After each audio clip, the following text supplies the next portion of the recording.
Anak kami lapar, butuh makan, butuh kehidupan, Pak. Oke, Bapak ya. Logika berjalan dong, Pak. Iya, udah ya. Luar biasa. Susah tambah susah, tambah susah. Bukannya makmur tambah susah. Tambah susah. Semua susah, semuanya susah. Benar ya, Pak? Iya, tambah susah. Ini semua ngantri. Tambah susah. Tambah susah, Pak ya? Tambah susah, bener kan? Bener. Masalahnya nggak susah, Pak. Aduh. Bapak Presiden, Gimana Pak Prabowo? Orang kagak ada barangnya, kalau ada barangnya nggak ngantri saya. 22 juga 25 saya beli, nggak ada barangnya. Oh, asal barangnya sedia aja ya? Iya. Oke. Kalau bisa mah menterinya aja dicopot. Siap bang, siap Menterinya bang. aja copot. Bilangin Prabowo bagaimana nih? Anak buah lo. Masa ngurusin prajurit ini nggak beres gitu? Iya, ini kan yang di ibarat- laut nggak beres, di sini masih belum beres. Yang kebutuhan.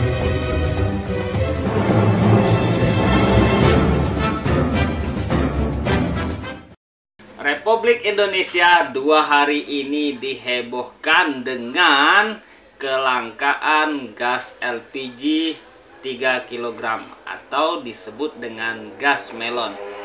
Nah, kelangkaan gas LPG ini apakah disebabkan oleh ulah Bahlil Lahadalia, Menteri ESDM atas perintah Bapak Presiden Prabowo, atau murni kesalahan dari Menteri ESDM sendiri? Sebetulnya saya meyakini bahwa setiap kebijakan yang diambil oleh pemerintahan Bapak Prabowo ini pasti niatnya baik untuk kemaslahatan masyarakat banyak, akan tetapi kemungkinan ada yang salah di dalam mengambil kebijakannya. Nah, kita simak sebetulnya apa sih maunya Menteri SDM, kok bisa sampai heboh seperti ini. Yuk. Itu atas kajian mendalam dari apa yang dilakukan penerapan aturan dari ESDM dan Pertamina. Pertama, tujuannya ini adalah untuk melakukan penataan terhadap proses penjualan LPG. Kenapa? Saya jujur mengatakan subsidi LPG kita ini 1 tahun 87 triliun. Harga di tingkat masyarakat harusnya per kilogram tidak lebih dari Rp5.000.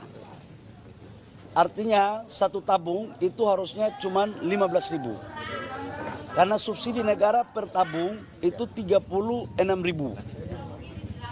Laporan yang masuk bahwa ada LPG 3 kg yang dijual di tingkat masyarakat sampai dengan 25.000. Artinya kalau 25.000 kan berarti subsidi kita berpotensi besar untuk tidak tepat sasaran. Maka kemudian kita tata agar belinya itu di pangkalan. Kenapa di pangkalan? Pertamina itu menyuplai itu dari Pertamina langsung ke agen pangkalan. Ini masih bisa kita kontrol siapa yang beli, harganya berapa masih bisa. Tadi di sini kan 16.000, berarti kan naik 1.000. Kalau dari pangkalan ke pengencer, pengencer ini yang nggak bisa Pertamina kontrol berapa harganya dan siapa yang beli. Bahkan ada sebagian yang dioplos untuk dijual ke industri. Masa barang subsidi dijual ke industri. Itulah lahirlah aturan ini. Untuk pengencer, sementara kita waktu kemarin aturannya kita batasi belinya di pangkalan supaya tepat sasaran. Tapi apakah pengencer ini kemudian kita tidak libatkan? Kita libatkan. Kenapa? Karena mereka ini pada garda terdepan yang menghubungkan antara pangkalan dan masyarakat. Nah, sekarang kita rubah aturannya atas perintah Bapak Presiden. Saya baru ditelepon tadi pagi dan tadi malam kami diarahkan. Adalah pertama, memastikan LPG ini harus tepat sasaran dan subsidi harus tepat sasaran. Harganya harus terjangkau. Atas arahan Bapak Presiden, yang pertama adalah semua supplier ya. Supplier yang ada, kita fungsikan mereka per hari ini mulai menjadi sub pangkalan. Tujuannya apa? Mereka ini akan kita fasilitasi dengan IT. Supaya siapa yang beli, berapa jumlahnya, berapa harganya, itu betul-betul terkontrol. Supaya niat-niat dari oknum-oknum yang tidak sesuai dengan arah tujuan daripada subsidi ini tidak lagi terjadi. Jadi mulai hari ini pengencer-pengencer seluruh Indonesia kembali aktif dengan nama Subpangkalan. Nanti Pertamina dengan SDM akan membekali mereka sistem aplikasi dan proses mereka menjadi Subpangkalan tidak dikenakan biaya apapun. Tidak dikenakan biaya apapun, bahkan kami akan proaktif untuk mendaftarkan mereka menjadi bagian yang formal agar mereka juga bisa menjadi UMKM. Demikian. Tidak, tahunya sekarang begini, ada sekitar 370.000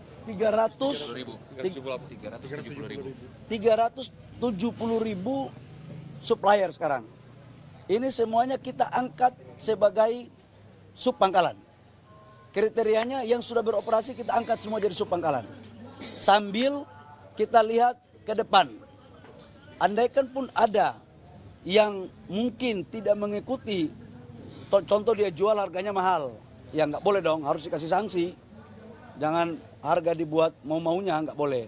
Ini dalam rangka memastikan bahwa pangkalan, subpangkalan menjalankan apa yang menjadi misi pemerintah untuk rakyat harus mendapat harga LPG kilogram dengan harga yang terjangkau. Pak, berarti otomatis ya Pak dari pengecer ini ke Subpangkalan. Apakah perlu datang? Sudah diinstruksikan lewat Pertamina.